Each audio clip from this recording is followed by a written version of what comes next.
Yeah, so when I clicked on that and it tried to load whatever, it made the game crash. So that's fantastic.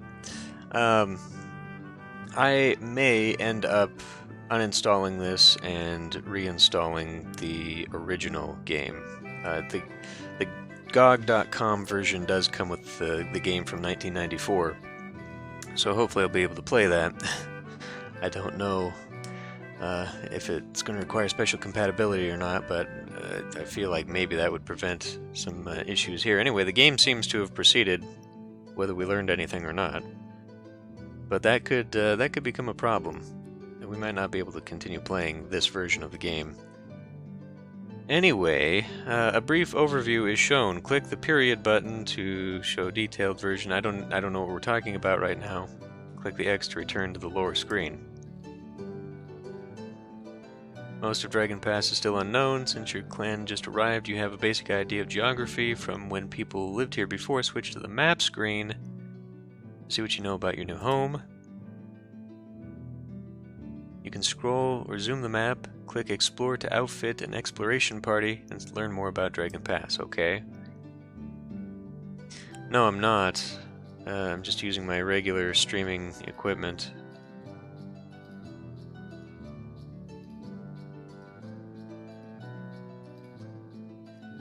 Anyway, so let's find out what exploring does.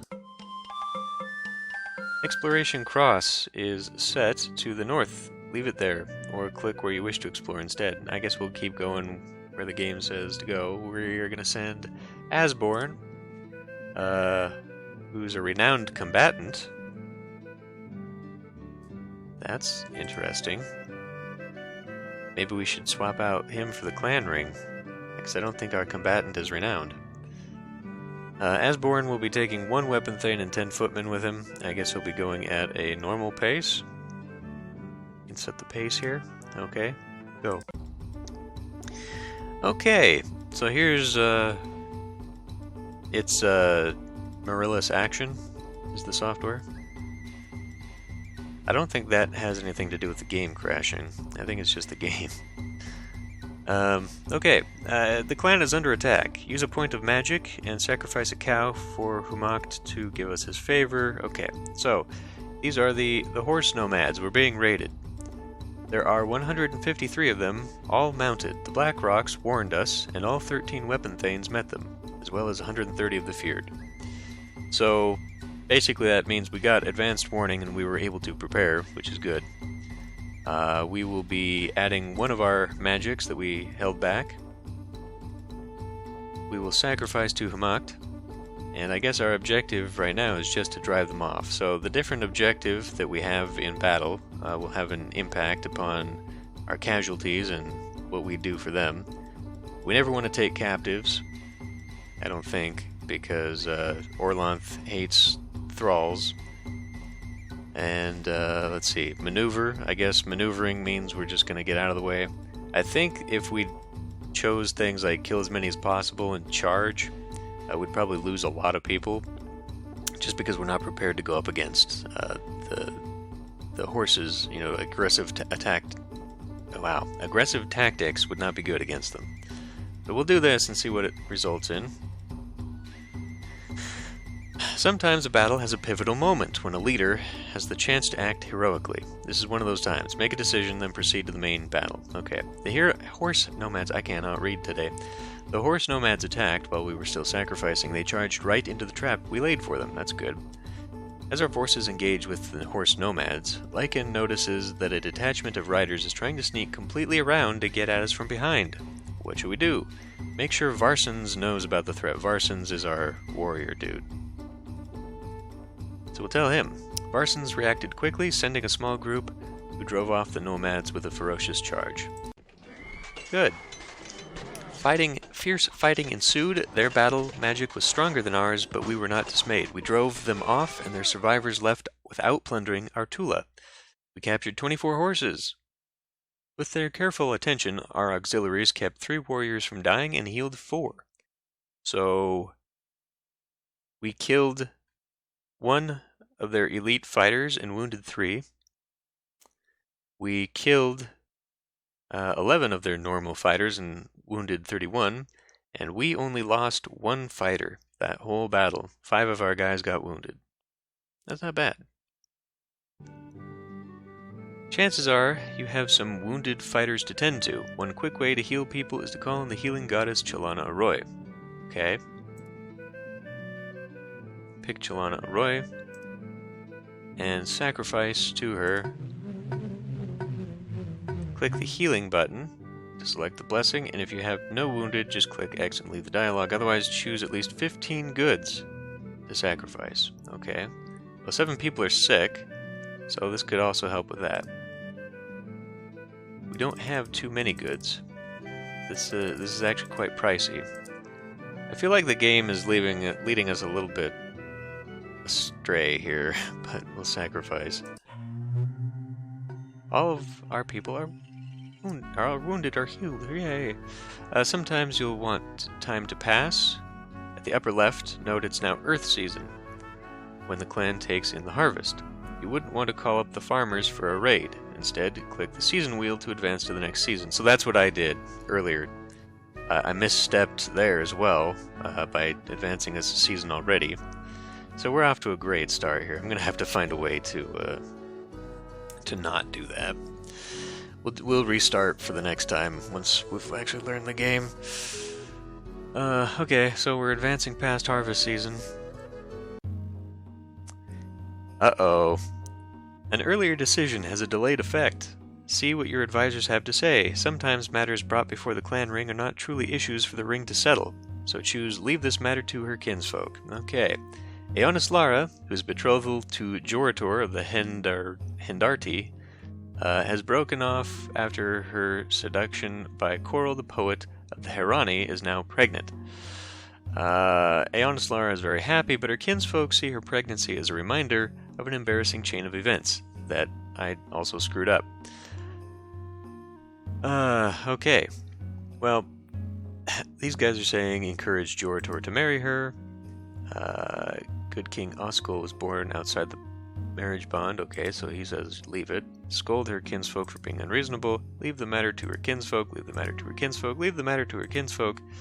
Okay, so half the ring at least says we should follow the guide, and we'll leave this matter to her kinsfolk. Surely that will not bite us later, but our mood went up. That's good. People were happy that the ring did not interfere. Oh boy, your expedition has returned with another opportunity. Decide how to handle it. Your clan ring can advise you. The newly explored territory will be shown the next time you look at the map. Your explorers encountered a woman from Hjortland while mapping the northeast. Her name is Estella, and she is fleeing from her homeland. I slew an agent of the Pharaoh who sought to tell chosen Orlanthi chieftains how to interpret the laws of our people. Although my act was just and supported by the spirits of our ancestors, the leaders were too afraid of the Pharaoh to stand up for what is right. They outlawed me and sent pursuers to kill me. I think I have outdistanced my pursuers, but would be lying if I said I was sure of that. The explorers were moved by her words and brought her here, suggesting you should give her asylum. Well, Varsons thinks that we should adopt her and honor her as a foe of the hated Pharaoh. I think the Pharaoh is in charge of Praxis? Don't quote me on that. I don't really know Glorantha lore very well. I'm going to have to read up on that a little bit more. Okay, so adopt her as a weapon thane. Give her hospitality, then see her on her way. Do we really need another weapon thane? That is true, we have a lot. The Pharaoh will send evil sorcerers who will kill half the ring. Well, that's an unnecessary fear, I think. Give her 10 cows of easily portable trade goods. Send her on her way. After Pharaoh displaced the rightful ruler of our land, he said we should be allowed to live in peace, but his officials were unrighteous and drove us to settle this rough land. Adopt her as a weapon thing. People admire her. Adopt her as a weapon thing. If we make the wrong decision, the already fragile harmony of the clan will be disrupted. Okay, thanks for that, Lycan. Okay, well, 3 people say we should adopt her, and I think that she will actually have more events tied to her. So I think I'll go ahead and adopt her. Population, weapon thane, and mood all went up. Yay! The people were proud to see a foe of the Pharaoh honored in such a fashion. Farmer morale went up. The harvest was bountiful. And it should have been, because we were told it was going to be, and we put magic into it. Yeah, great advice. Okay, the game keeps track of what's been going on. Switch to the saga screen, which shows the clan's history. Okay, we will just... This guy really wants us to have a shrine to Lankor Mai. Let's look at the saga. We already kind of looked at this earlier. Later, you may decide to restore the game by using the restore button. Click the season wheel to see more time pass. I feel like that's not the best thing. I feel like we're wasting a lot of time by doing that. But okay. So it's dark season, winter season. Although members of the clan ring are in a sense your playing pieces, they do have minds of their own. There are sound mythic reasons to have a trickster on the ring, but sometimes practical reasons not to. Remove Bastakos from the ring. People love Bastakos, but do not want to feud. Okay, what's the thing? Randalyar, a Thane of the Heron clan, comes to complain that he was insulted by a member of your clan ring. Bastakos dined at our clan hall and spent the entire night insulting me. He waved his bare buttocks in my face, touched my wife in an improper manner, and spit chewed food in my face. Because he is a member of your ring, my clan considers any insult made by him to be an insult made by your entire clan. Unless you punish him, there shall be war between our clans. Remove Bastakos, remove Bastakos. Randalyar is very bullheaded. He'll be hard to convince of anything. Bastakos says, of course I was right to ridicule him. And he was right. I mean, we're, welcome back, Zoc. We sort of overlooked the insult of one of his guys. Was it Jorlor or the poet? Anyway, I can convince Randalyar the trickster's insults should not be taken as seriously as those delivered by an Orlanthi. He is renowned at custom. He was right to insult Randalyar, but wrong to fondle his wife. Yeah. Yermal's japes often made fights worse. Once, for example, he helped dwarves kill many elves with a thing called death, and he laughed at it. Okay. Have them duel. Nah, that's gonna kill Bastakos. And the game wants us to get rid of him, so we'll get rid of him.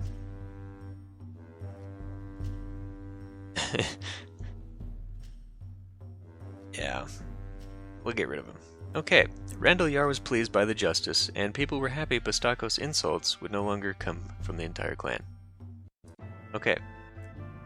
The ring now has only 6 members. Click Reorganize. Where is Reorganize? Here we go. You can sort the clan leaders in several ways. Click a leader for their opinion. Note Bastakos can't return to the ring for a while. Find Brenna, high in bargaining. Do we not have a bargainer already? So if we click... I think this is a job for me? No. Oh, we're in leadership. We're in the wrong thing. Should be here. We already do have a bargainer here, but we need... Brenna?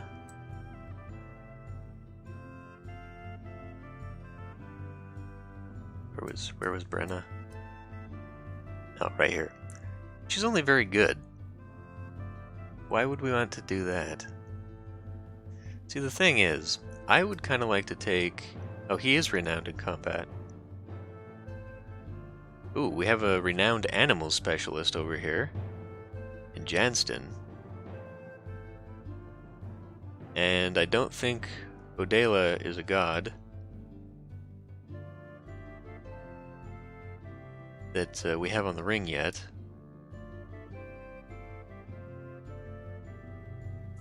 Randan is an Orlanthi. I don't think we want 2 Orlanthi. We want to represent as many gods as possible. Renowned he's already on the ring. She's renowned in plants.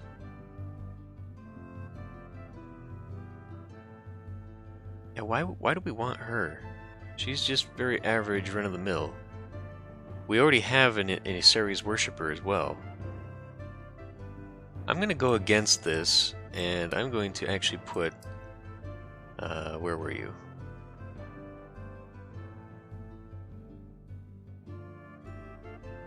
This guy, Janston, in. It just makes more sense. I don't know why we'd want... We've already got a renowned, or an excellent bargainer. Why we'd want a second one that's lesser, I'm not really sure. I mean, she's got better stats than him, because she's also good at combat and stuff, and she's young, which means she'll be able to stay on the ring for a while. Oh, here's Asborn, renowned combat. He's also excellent in magic. He's actually better than Varson's. Varson's is younger, but yeah, I think we're just going to do that. I think that this is how we're going to do this. There may be a tutorial reason for wanting me to pick her, but I can't see a good reason for that, and from what I know, you want a variety of gods, so... Although the ring organization ceremonies take a while, there are no new events to deal with, so click the season wheel. Okay. I really think the tutorial is leading me astray here. This is not... We're wasting a lot of time that we could be doing other things. We've got some sick people, too. Okay, a problem has arisen within the clan. Choose the first option to try and smooth things over. One of your Carls, Oreldag, complains his wife Drenyan dishonored him. It all started when he went to worship at the Heron Temple and was insulted by Hiertarl, one of their Carls. Yeah, these names. He challenged Hiertarl to a duel, but Drenyan did not want him to fight. When the appointed day of the duel arrived, she found where the men were fighting and knocked Oreldag dizzy with a big branch. He could not complete the duel and lost his honor. Oh boy. So this guy says the Hirani are unhappy with us as it is. Let's not worsen this by spilling blood. Although both of them think they're in the right, Oreldag will respond to a scolding better than Drenyan. The wretch has unmanned her husband and must be reproached. Oreldag's complaint to us is not about Hiertarl's behavior, but about Drenyan's. As husband and wife, they are kin, and we should not intervene in a dispute between them. Scold the ungrateful scoundrel Oreldag. The women will be unhappy if we mistreat Drenyan, and neither of them are especially good fighters. If they duel, they probably wear each other out, but no serious injuries. Okay. That's another thing about sort of the Orlanthi culture, or the culture of our people here. They're kind of traditionalists, but women in this game are considered to be, I guess, the more mindful. Men are supposedly thought of as being too easily controlled by their emotions. So women are respected for making better choices. They're better being in charge of, I guess, like finances and basically anything dealing with the upkeep of the families, magic, healing, that sort of thing. They can also become warriors. This is not a one-gender thing. I mean, as we saw, we hired one as a weapon thing. So what she's saying here about the women being unhappy can have impact on our clan here. Anyway, the game is telling me to just convince them, or to convince Oreldag that Drenyan had his best interests at heart. I guess they think this is now how this is going to work.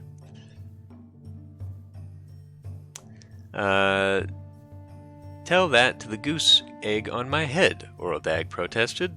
Okay, that didn't work. Even the most silver-tongued chief can't always win over the people. Try something else. Okay, this time I'm going to listen to the clan ring. Really, though, I'm on the side of this is not a matter for the clan ring because, like this guy said, this is a family matter. But what are we saying here? Scold one or the other, or this is not a matter for us. He's just copped out completely. The old man thinks that we need to scold Drenyan. This is not a matter for us. Scold Oreldag. Scold Oreldag. Or encourage Oreldag to duel him again. I'm just going to go with the safe bet that this is not a matter for us. Mood went up, though. The people were happy the ring was wise enough to not involve itself in a petty dispute. As for Oreldag and Hiertarl, my God, their wives got together and made them promise not to bash each other. Okay. You have played 1 full year now. That's it for the tutorial. Learn more from the manual. I actually think this tutorial was following the one in the manual, because I remember the part about getting rid of what's-his-face on the clan ring.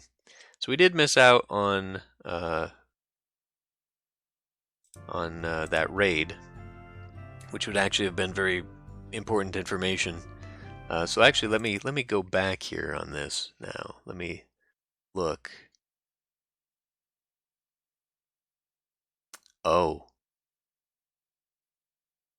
Oh, and there's also... Uh-oh. So I don't actually know what we took. Okay, hold on a minute here.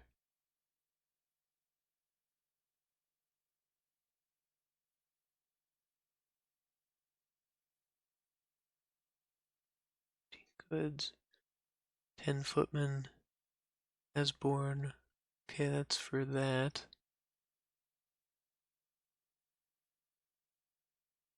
I think we ended up skipping over quite a bit of the tutorial. Yeah, I said uh-oh because there was a whole thing at the beginning when it kind of goes over the story of Glorantha and our clan's history and all that. We were given choices. So, like, it goes through the story of how the dragons attack and kill everyone, and how Orlanth sort of rallies the gods and they fight back, and the settlement of his people, us, and all this stuff. Like, the whole history that got skipped over because there's no way to reset the game for some idiotic reason. All of that got skipped over, but during that story, we get to make choices which have impact upon the game. I don't recall making those choices, or if I did, I just click, click, click just to get to this so I could see how things were working. So some of the decisions might not be the good decisions or the right decisions. I definitely think we'll need to restart the game. That's all I'm saying, uh-oh, too, because I don't actually know now what we are set up as. Keep playing with consequences of previous decisions, or start a new game from the control screen. What? Okay, well, first of all, we have to... We'll look over here, so that's where it is. That sucks, man. The controls are really bad. I know, this is the app version, but come on. One thing I do know, though, is that this version of the game has a few interface changes from the original game. So I don't know. I guess it's going to depend on whether this game can actually do everything. Like, if it's gonna, if it's gonna crash when I go into the mythology stuff, obviously that's a no-go. So let's look at this. 35 babies were born. We initiated 21 children into adults. This is important. The more children that we have, the worse off we technically are, because they will consume goods and foods, but they can't do anything.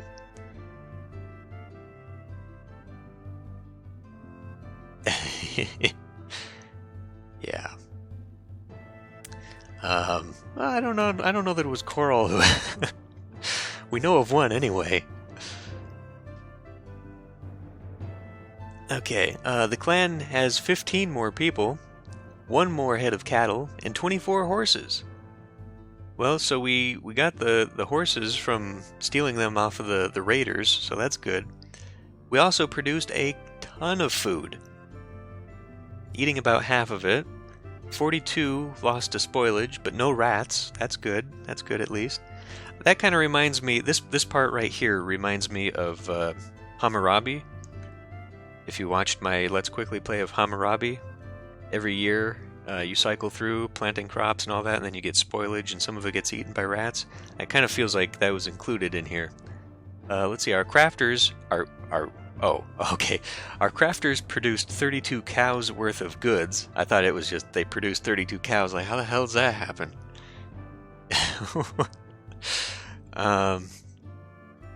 Well, you know, we also didn't focus on breeding cattle. So it's true, we didn't grow our cattle very much. But I didn't focus our magic towards the herds. I only focused it double up on crops, so... Not Harambe, no. Our market made a profit of 13 cows worth of goods, so we had a little bit of that. The tutorial did not have us focus on trade, though. Maintaining our shrines and temples took 11 cows and 22 goods. So as long as we're up, and I think we are, even our magic is up, we're doing pretty well. We're actually doing very well right now. I mean, yes, we need more cows because we're pretty poor. We probably would have had more cows if I had actually gone on that raid that I skipped over. So, let's see. Our god talkers predict a more or less normal harvest. They said Iseres and Orlanth would judge us by our ability to increase our herds. If we could seize or buy more cattle, they would bless us. If we lost cattle, we might be cursed. So, I guess we'll be doing a raid this year. Since this is just our practice run, I think we'll go ahead and turn that over to everybody. So pay attention now, and we will make decisions together. Let's see. So we have 9 magic. That's pretty good. And as we saw, we do in fact want some in reserve, because if we have to fight during a raid, we can use it towards blessings. Okay, so Laken here says to spend what we can on mysteries, so we can sacrifice to understand and perform Orlanth's blessings. So when we made that shrine to Humacht, and when we got the healing from Chalana Arroy, I think that was part of being invested in that. We sacrificed to her to heal, but we can also sacrifice for mysteries. So the more we put into mysteries, when we do a sacrifice for the year, we can then have a better chance of learning a new blessing. So like we only learned, when I did the shrine to Humacht, we had 2 available out of 4. Because we only have the shrine, we can only have 1. But that's how we unlock the others, basically. Get out of here.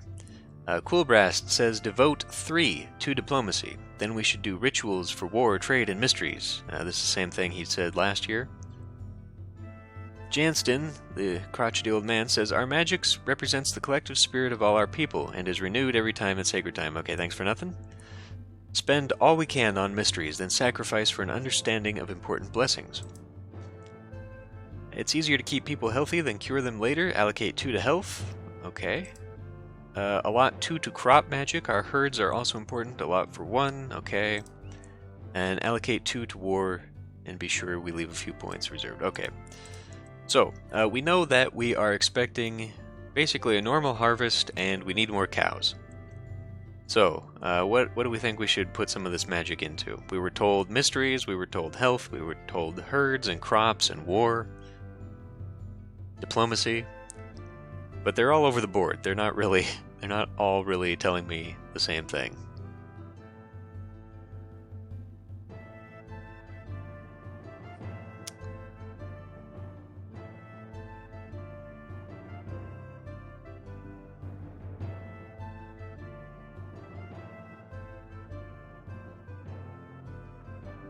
I think the war thing might be a good idea if we're going to do yeah, we should do herding.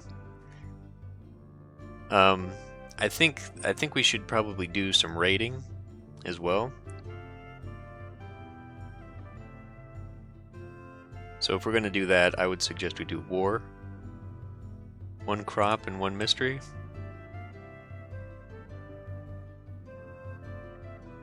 We have 5 left.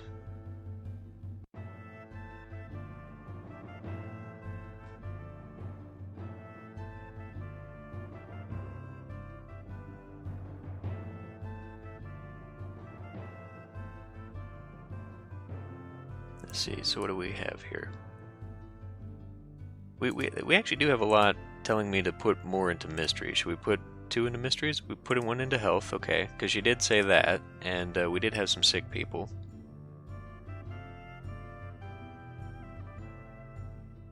She says 2, but...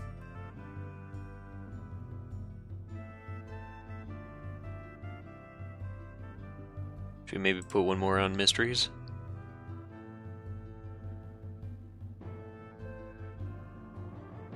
Or diplomacy? This guy says devote 3 to diplomacy. But I don't know if we're... I guess if we want to make friends with some of the other people. We were working on that one clan to try and get them to be an ally. So maybe 1 in diplomacy?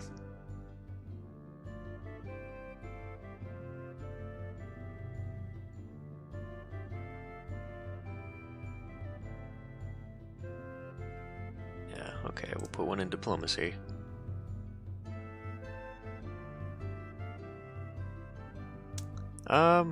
Well, right now we're kind of middle of the road. I don't think we necessarily have an alignment.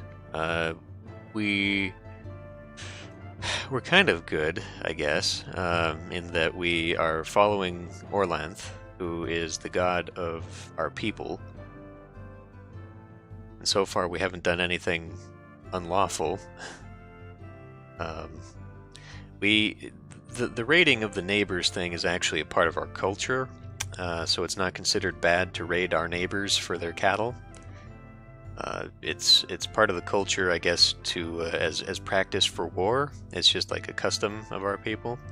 So, like, if we raid people, they will not complain about it because they'll raid us back. Obviously, if we raid allies, that might be problematic, but going to war with people is different than raids. Yeah, pretty much it's just it's I guess culturally it's considered good practice on both sides. You know, it's good practice for us to defend our people and our property, and it's good practice for us being able to go to war with people. It keeps our warriors sharp. And since we have 16 weapon thanes, we probably need to at least keep that in mind. We don't want them getting restless. So, we're going to leave 3 in reserve for later. We think we got this. Quests is for when we're going to do hero quests. And again, we need to learn more of the story before we do that stuff. So I would say that we probably don't want to do quests right away early in the game. But this forecast kind of gives you a heads up of where we should be going. We can, yes. We can, so that map that had all those clan names out there, we can actually take their lands from them and build basically a larger empire for ourselves. The game has 2 modes. It's got a short game version and a long game version. The short game is basically getting to be successful enough that we become king of the tribe. But the long form version is that we become king of Dragon Pass, which means that we have to ally with some of the other tribes, form basically our kingdom, and then take over the pass. So the long-term goal of the game, I guess, is to go to war and conquer all the other tribes or ally with them and become king. But that's not what we're going for. Right now we're going for the much smaller goal of just consolidating and take their kale. I don't think we got mutants in this one. Okay, so I'm gonna say we're good here. This might be too much magic in reserve, but that'll carry over, I think. So let's proceed.